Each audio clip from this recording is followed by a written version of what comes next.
What's up, everybody? Welcome to another great episode. Today we have Arezou, and we get into a lot of really cool stuff about being uncomfortable, facing fear, asking the right questions, which I think is going to be the theme of this show, but super powerful. She shares a lot of great advice about how she's done that. So let's dive in and see what she has to say.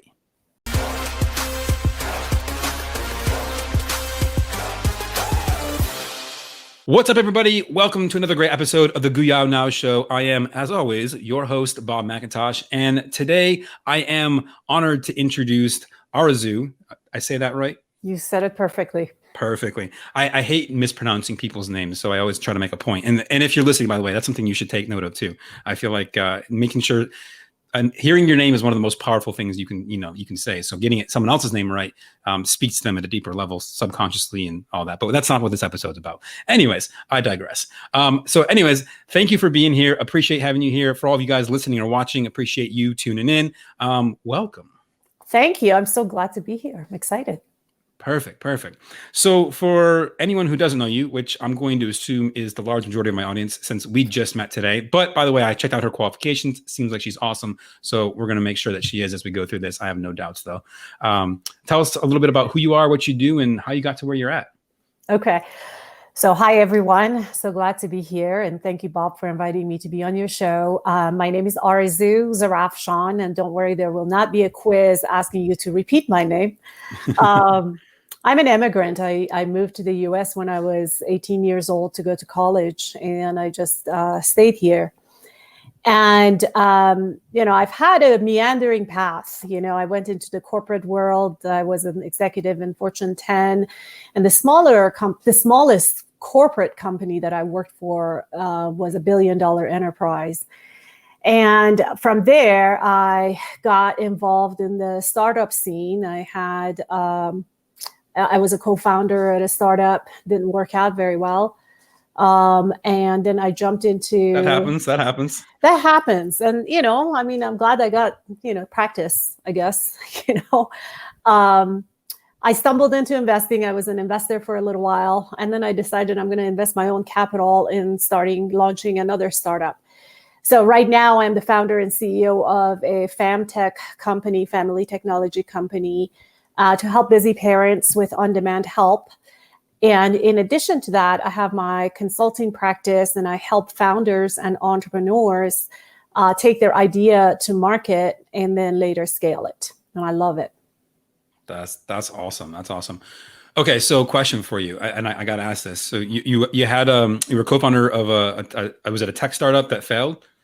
Yeah, yes. Or just a startup. I don't know if you said tech or not. I guess it doesn't really matter. And for the context of my question, but I would love to know more about, how have you, so for a lot of people, I would imagine that if they got into something and then it failed miserably, they might go, this doesn't work. Like, I'm out, peace, I'm done. I don't want to do this again. But you went the opposite direction. You said, oh, heck no, I'm doubling down. I'm gonna do my own thing. We're gonna make this work.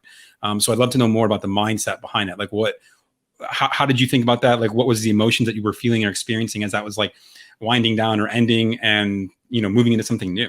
Yeah. So, I was also one of those people that said, I'm done. I'm going to go work with grownups. I'm going to go, I'm going to go back to my corporate world. Yeah. I'm done with this whole startup hype, This was interesting. I thought I'm leaving the startup world, but the startup world did not leave me. And it was because of the energy that I kept putting out, honestly. I kept reaching out to founders and they kept reaching out to me. I wanted to be involved. I loved that energy and the corporate world wasn't taking me back. So I finally came to the realization. You were unemployable. Yeah, I was unemployable, I guess so, And so I finally came to the realization that, no, this is it. Let's just go and make this happen. So first it was, let's just work with founders and build a consulting practice focused on founders and help them be successful, which I've been doing and I love doing. But in parallel to that, this idea kept brewing in my head about the company that I have right now. It just wouldn't leave me alone.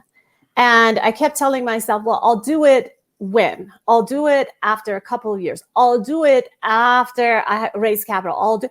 And then I realized that the advice that I was giving to the founders about their startup was the opposite of what I was telling myself, right? So that was Isn't it funny how that works sometimes? I feel like a lot of times it's happened to me too. I'm like, oh, you should be doing this, this, and this. And I'm like, I should be doing this, this, and this.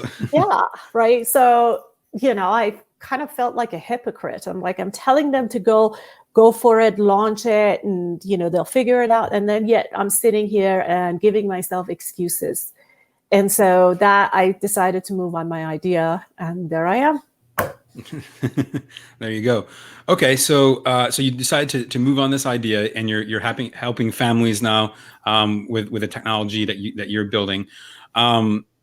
What does it take to get into the tech space? And I don't mean necessarily like the specifics, but just from a mindset standpoint, because I know that it can be daunting. As a former techie myself, my old job, I worked not for startups necessarily, but just worked in tech. I can understand how intimidating that world can be. Mm-hmm. So, and especially, this is not an offending thing, but for a woman, especially, it tends to be a male dominated industry, but for the most part. And so I would imagine it's even more intimidating in some cases. So tell me more about that. It's all, you brought up the mindset, right? And I've had more than a fair share of, experiences where I feel like an idiot and I'm like, oh, I don't know anything. I'm building a technology company, but, someone else is doing it for me, right? Because I'm not a technologist. Even though I have a technology background, I'm not a programmer. I'm not a developer. And so the piece that always helps is an open mind, really, just go in there with curiosity and open mind, not trying to make an image, not trying to make a statement, but really be open to what's out there and be open to learning. And, it's okay to feel like an idiot a time or two or 10. It's okay. It's okay to feel uncomfortable. You learn from it, you bounce back, you keep moving forward. And, what I have seen amongst the founders that I consult, there are the founders, again, just like, I was at that time, there are the founders that find 1 to 5 excuses why they can't, why they're not ready, why it doesn't work. And then there are the founders that say, no, I'm gonna figure this out. I don't know how, but I know I will. And the founders that say I'm gonna figure this out, and they're not giving themselves permission to just opt out, ultimately make it. I am not saying that, as a founder, if your business isn't working, I'm not saying keep doing the same thing.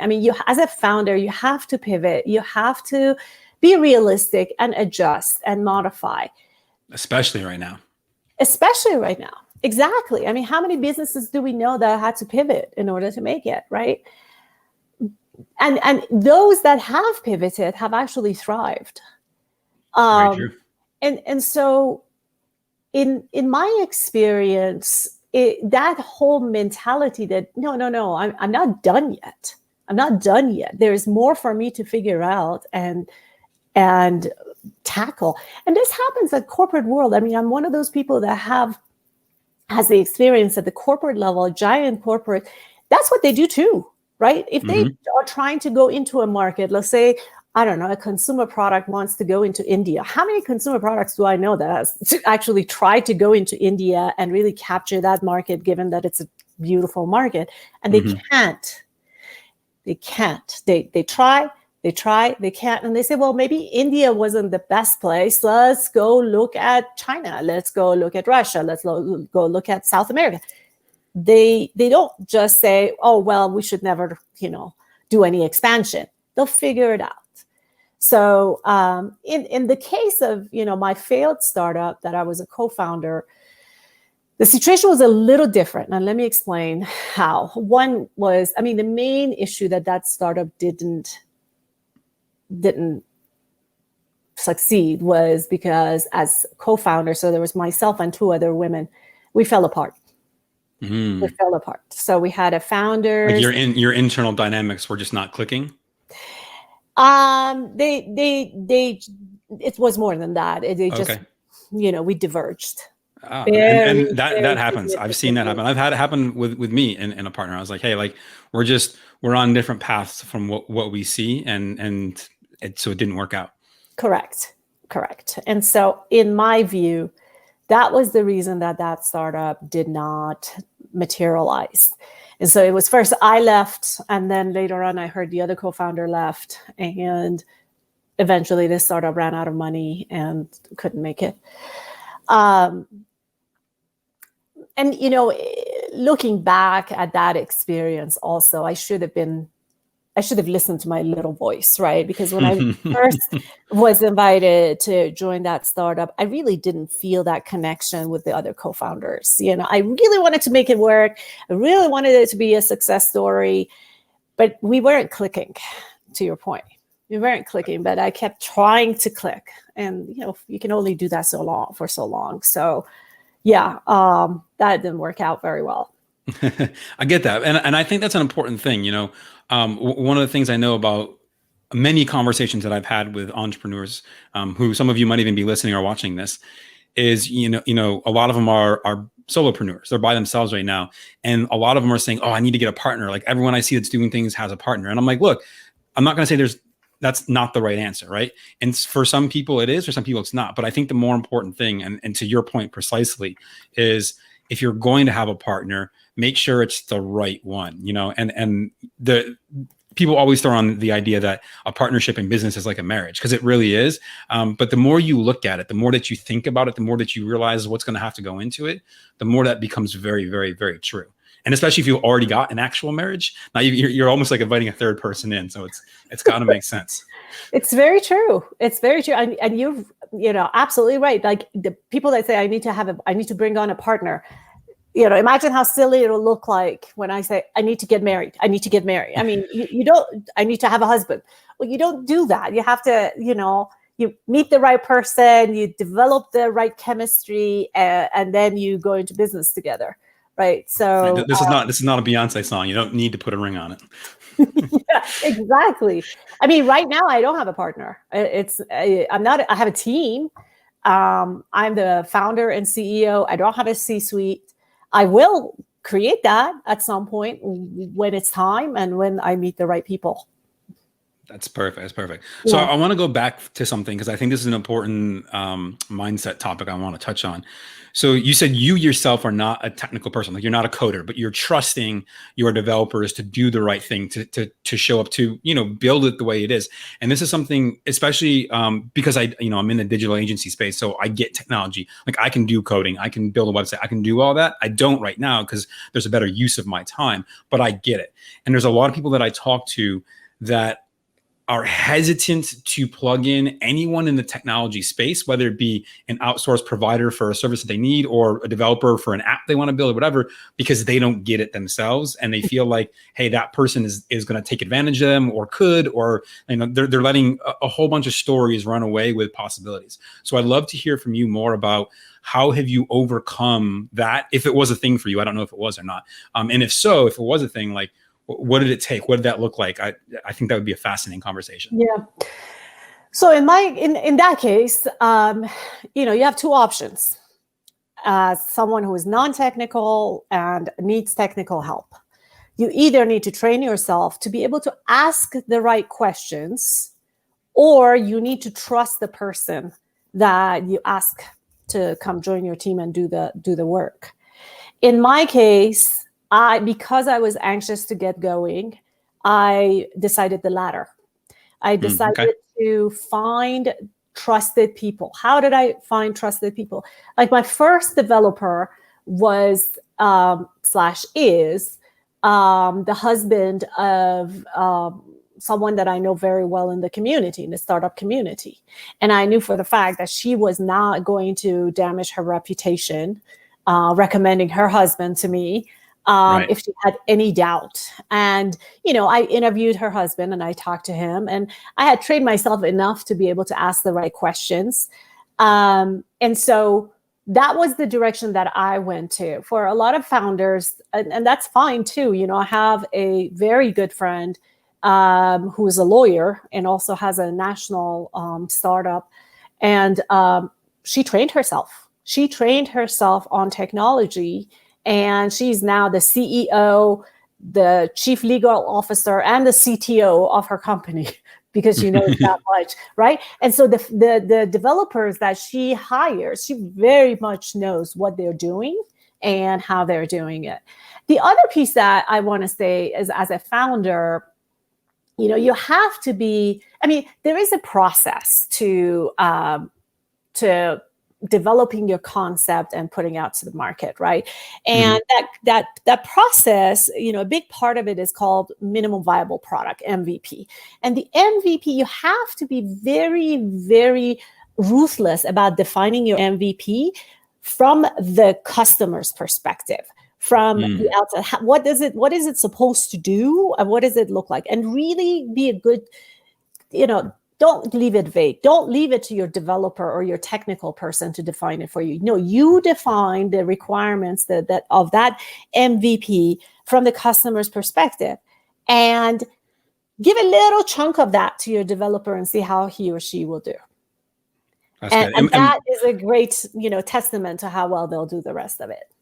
Yeah, 100%. And for all of you listening, because I know a lot of you may not be like building a technology product, but I want you to think about how else could this apply, right? Like literally down to something as simple as, what does my social media presence need to look like? Because that, what's the minimum viable product of what I'm putting out there to attract the right kind of audience? So again, I always like to frame it so that people understand that, hey, this is a great conversation. Even if you're not a tech developer or in the tech space for building an app or whatever, there's still the idea technology is omnipresent in our lives right now. So we need to understand that this applies all kinds of areas. Yeah, thank you for bringing that up. Let's just talk about a website, right? Developing a website.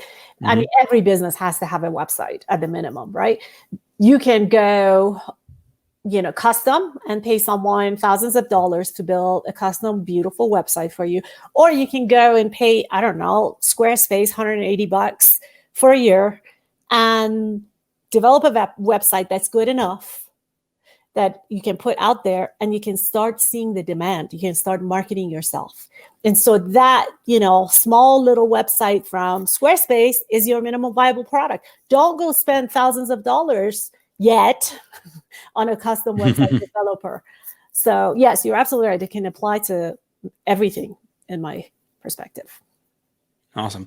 And so, as you're going out there, obviously in this case, you met someone or were fortunately connected with somebody that you had a high level of trust in that person.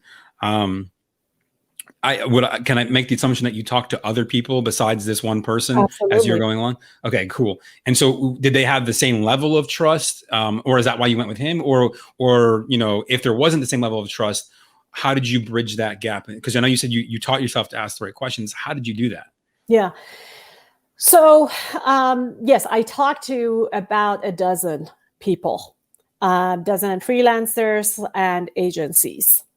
And I went in again with an open mind, trying to learn, right? The way I would do that was I would say, okay, this is what I'm trying to do. Now tell me about you. And I would just shut up and listen. And I love that. Yeah, you can learn so much if you just listen. Which is not what I'm doing right now, but you brought. Well, you're the guest here, right? Like this is for me to listen and ask the right questions, and for our listeners to absorb. So I got you though, but keep going. I love it. Okay, so here's what I'm trying to do. Tell me about you and your approach, and then I would listen. So it was interesting. I would get salespeople, right? They were sales. Business development people for their agency, right? So that would stick out like a sore thumb, right? Okay, next. Then I would get these folks that managed an offshore team, right? And they could speak a little bit about, what they knew and how the offshore team, but it was really focused on execution. And so it wouldn't really allow that process of learning and adjusting and learning and adjusting. It wouldn't allow for that. And then there were third people that were really freelancers, and they would tell me their approach. And when you hear like a dozen people talk about their approach, you kind of pick up on the language. You kind of start learning how to what other questions to ask. Okay. And so so being listening well allows you to focus in on questions that maybe you ask, or like, oh, he brought up a good point, so I need to make sure I'm asking about that moving forward. Yeah. Okay. So exactly right. One of the things I'll just bring this up, and this is, not intending to be techie, but it's a good example of something I knew nothing about until, I started talking to people. So I thought that for app development, you develop an app for iOS, for App Store, and you develop an app for Android. What I didn't know was, no. There's technology now that enables you to develop the same code that applies to both Android and iOS. And it wasn't until one of the people that I talked to brought that up, that he works in React Native. Okay, what's React Native? And he went on and explained it. Okay, well, while I'm talking to him, I'm Googling React Native. What is React Native, right? And that's the great part about virtual, right? I can do that and it doesn't seem quite so rude. Exactly. So there you go. All right, I know something about React Native. So the next person I'm talking to, I said, well, what do you know about React Native? Oh, I work in Flutter. Well, what's Flutter? Okay. So you learn as you talk to these people, and you pick up. But the point, again, back to the mindset, it's okay to feel stupid, right? I didn't know any of this stuff, right? I learned as I go. And so pretty much the last guy, and JP, the developer that developed the first MVP for me, he just got it all, right? I talked to 11 more people before I talked to him. And I had learned a bunch at that time, and he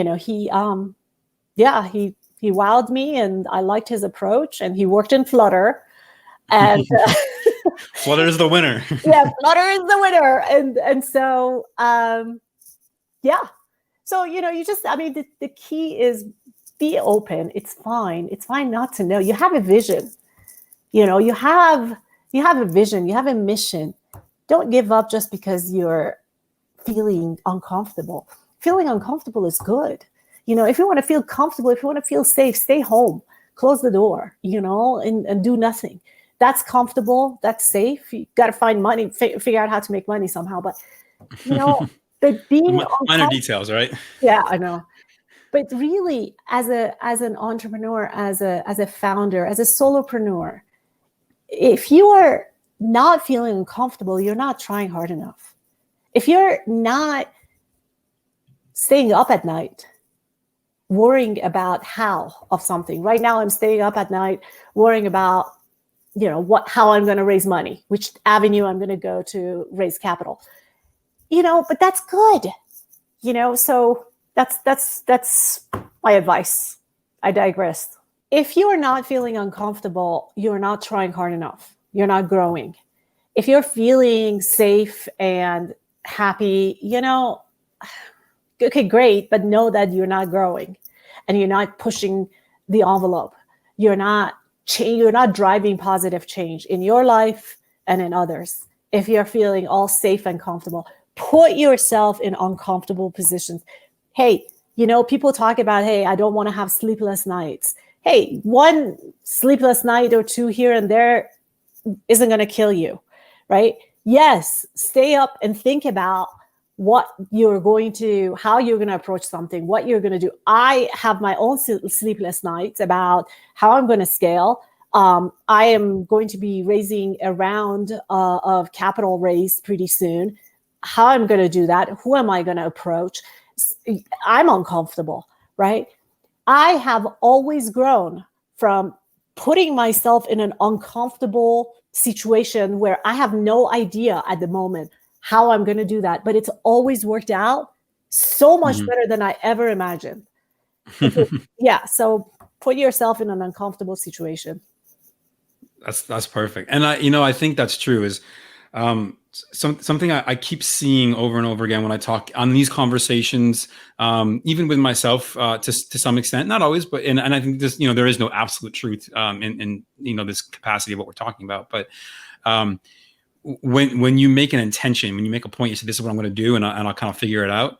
somehow things tend to work out, even if it's not how you thought. There's, like you said, there's going to be failures along the way. There's going to be embarrassments. Like, for those of you watching or listening, literally, I'm going to call it out right now. Like, I just got Apple stuff, and all of a sudden the phone rang, and I lost audio, and I'm like, what's going on here? And it got crazy. But look, we'll figure it out. Now it's a learning lesson that we all get to take. But I think things work out for the best, and I think a lot of that has to do with subconsciously our mind is, processing those million bits of information it gets every second, or I don't know if that's an actual number or not, but all of that different data, and saying, oh, we need to go focus over here, because that's what's going to probably get us to where we want to be, even if we're not consciously aware of that yet.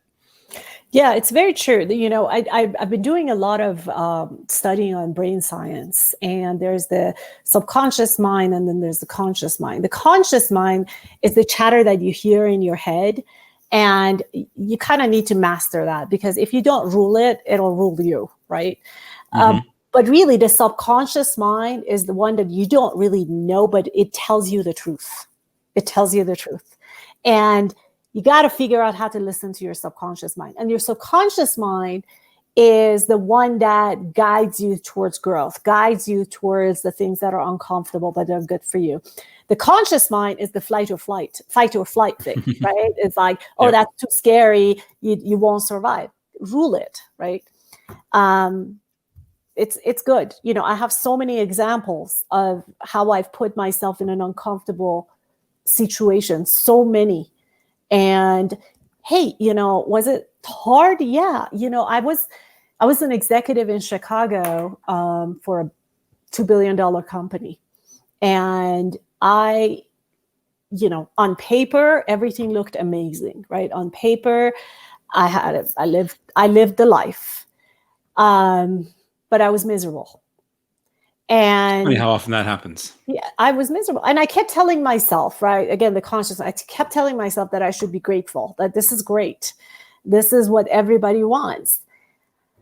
Until my body spoke to me and I got sick. And, when your body speaks to you, you have to listen. So I got sick.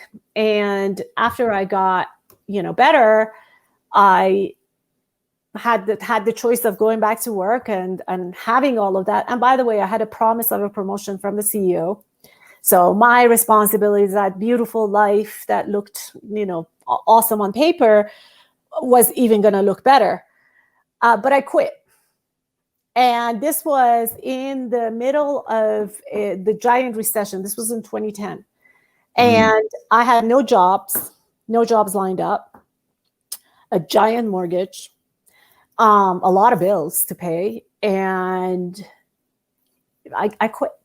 I quit because I made a decision that I was not going to enslave my life to things. I was going to figure my life out. And so we moved from Illinois to Colorado in 2011, and I got hired into other companies. And I never look back on that. I mean, it was amazing. It was a great experience. It was a great thing. When I quit my position, I not only said, goodbye to my salary, but I'd built a certain amount of equity in that company that I completely walked away from. So I walked away with very little, basically just savings. But it was the right thing. And was I uncomfortable? Yes. Gosh, so many days I would wake up and I would think, what do I do? Right? When you have a job, you wake up, you go to work, you come home, you do stuff. I had nothing to do now. I didn't have a family. I had a, boyfriend that we lived together, I'd say, okay, I'm going to go take classes, and you go to these classes and people introduce themselves.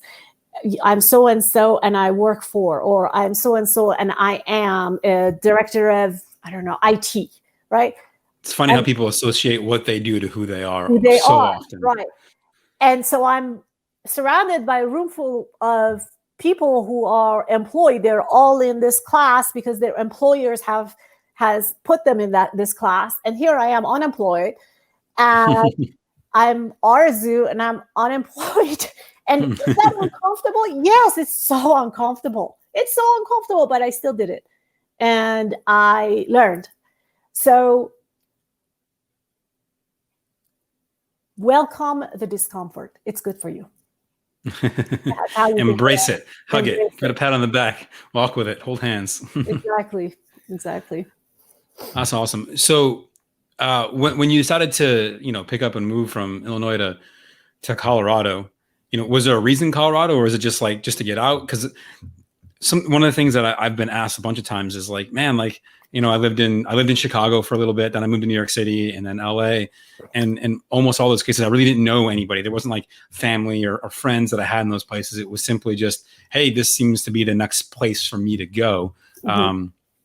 And there was other reasons behind a lot of that, like which I don't need to get into right now. But a lot of, it wasn't like I was known. And people always ask me like, how do you just go somewhere where you don't know anybody? And I'm curious, like, did you know people in there? And if so, if not, how did that mindset work for you to go, hey, I'm just going to pick up and go someplace completely different?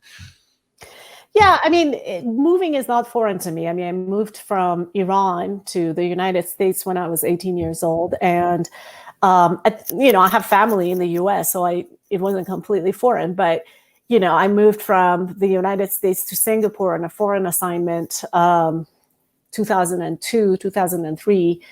I didn't know anybody in Singapore, and that's a big difference. Yeah, especially from Iran and especially from the United States. Yeah.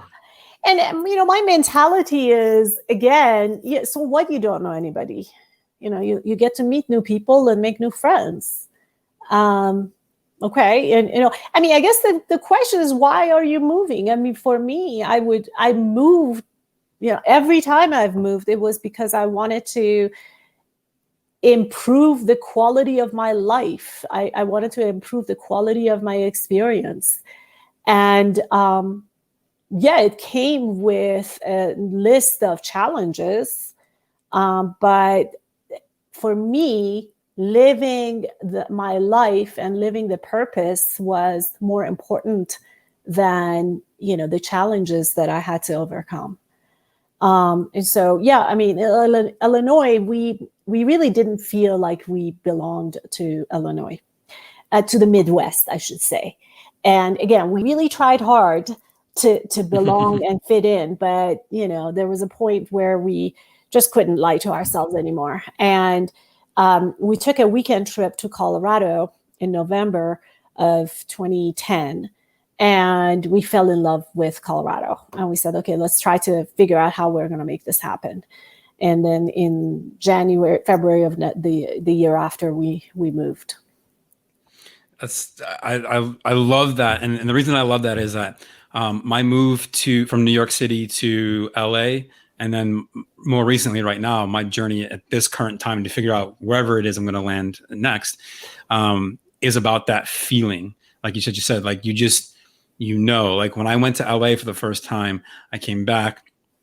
I remember having a discussion with, what is now my ex-wife, but at the time my wife, I was like, so what do you think about moving to LA? And she like lost it. She's like, wow, no, like this is, New York's home. Like, and I was like, okay, cool. Like, I just, I liked it. I just wanted to see you right. And then like 2 weeks later, she's like, so, right. And we both have like that feeling, like, it's just like, man, like it almost felt like we both missed being there. Mm-hmm. Despite the fact that where we were was home, it felt different. And so I thought that was, like a huge signal. And it's funny is, now it's like I look at LA and I don't feel like it's home for me anymore. So there's someplace new I need to go. I don't know where that is, and that's like part of my journey right now is to say that. But I love that you said it's just like there's an energy that I'm looking for to say this is it, and I can't like pinpoint it or describe it or help someone out. It's just like I feel like I'll know it when I find it, and I haven't yet.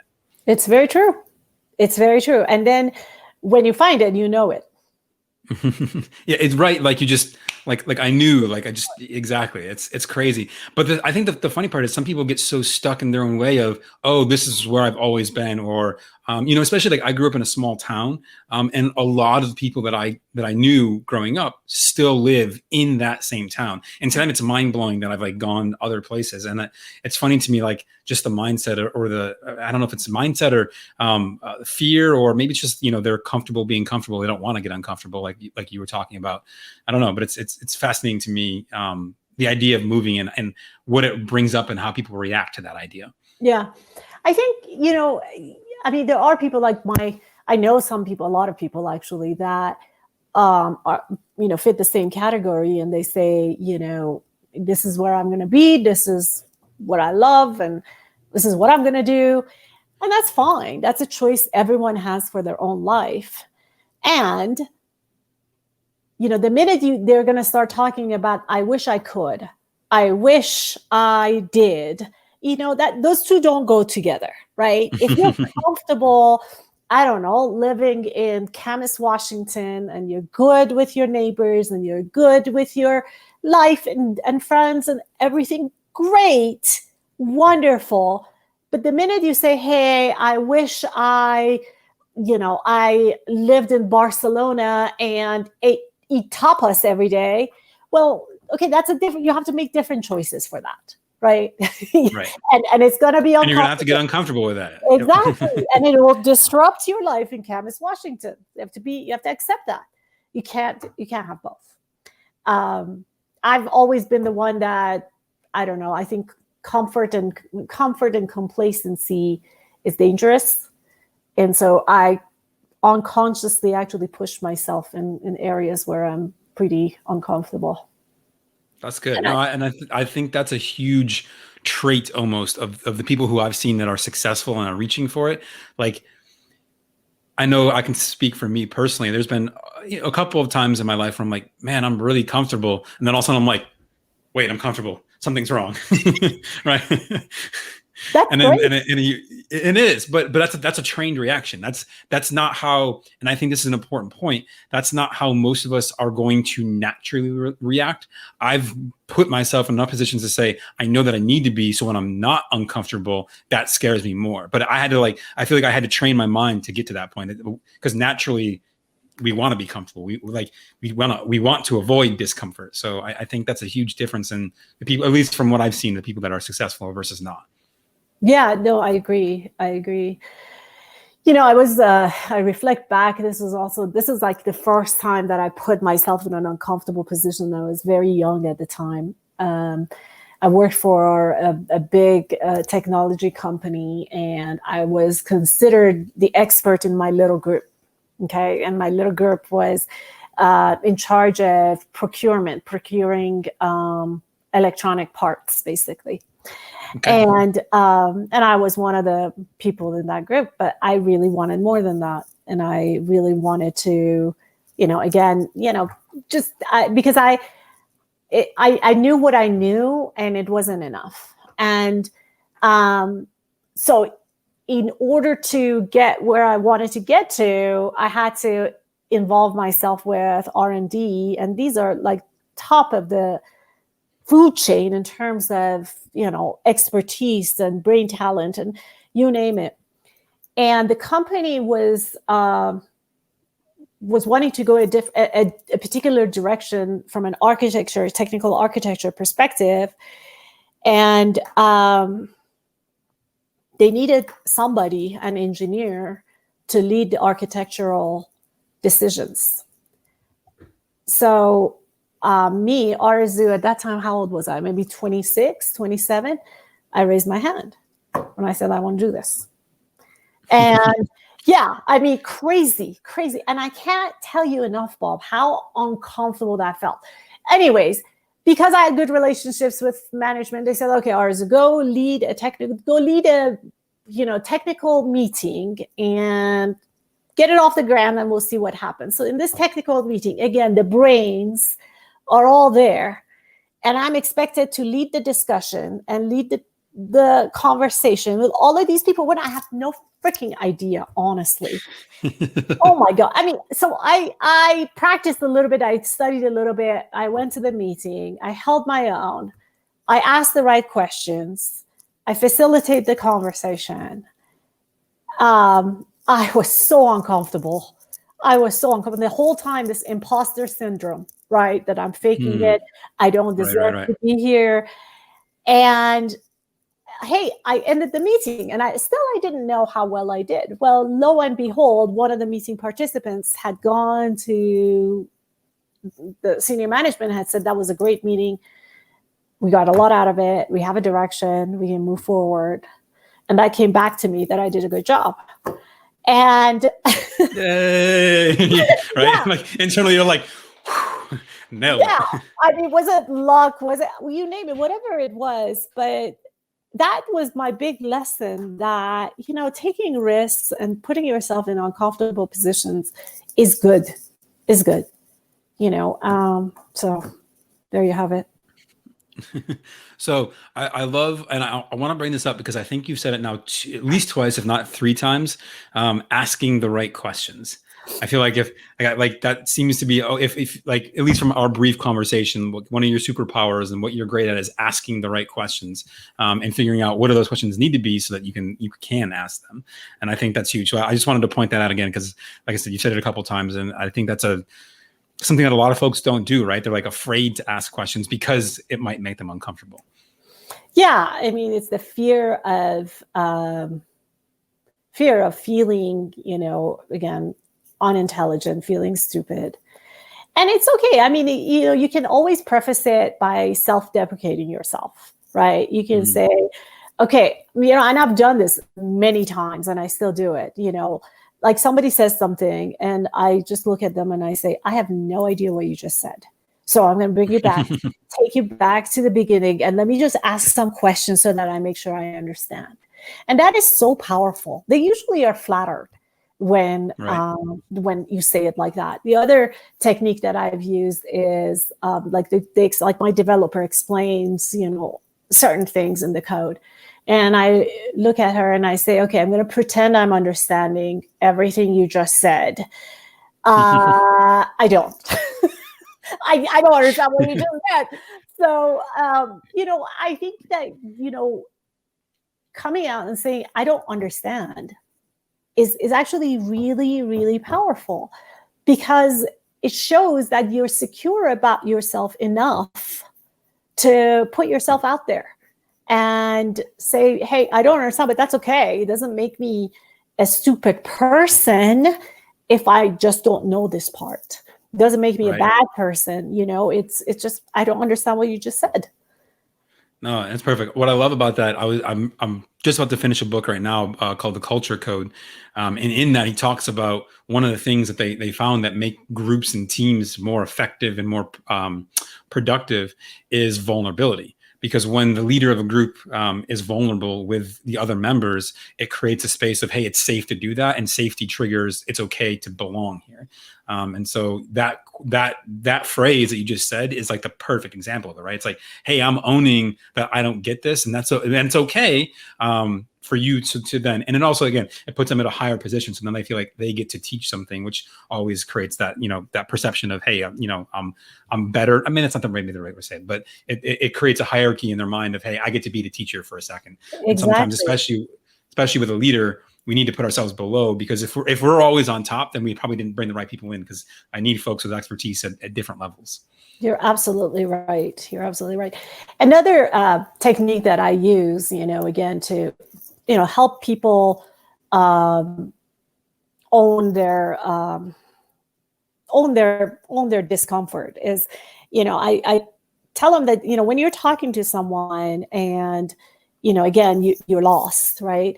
One thing that you could say is that, hey, I wanna be where you're at. I am far from where you're at right now. So can you please take me on this path and explain to me from step one, because I'm kind of lost. And, again, that is kind of flattering to the other person, and they usually, come to your side, come to your space, and then they take you along. I love it. Yeah. And that's the right question to ask right at that time. Like, hey, I'm not here, but I would want to be. So how do I get there? Yeah. I love it. Awesome. Well, this has been a fantastic conversation. I know I got some notes down here, like things like, oh, I can do that better, or I can, be here. So I love it. Thank you so much for your time. I truly appreciate it. Where can, if anyone wants to follow you, check you out, or the app that you're building, I don't know if it's available yet or not. So where can people connect with you? Okay, so yes, the app is available both in App Store and Android, and it's called Dispatch. Thanks, Flutter. Sorry, I had to. All right, sorry about that. The app is called Dispatch Mom, And it's one word. So just check it out. We're only in Colorado for now, but we're going to be in California and Washington towards the latter part of this year. Awesome. And then a lot of the founders and business owners come to me for coaching and consulting, and I do that. And that's a really satisfying thing for me. And they can find me on AZA.consulting. So Apple, Zebra, Apple.consulting. And it's not .consulting.com. It's just AZA.consulting.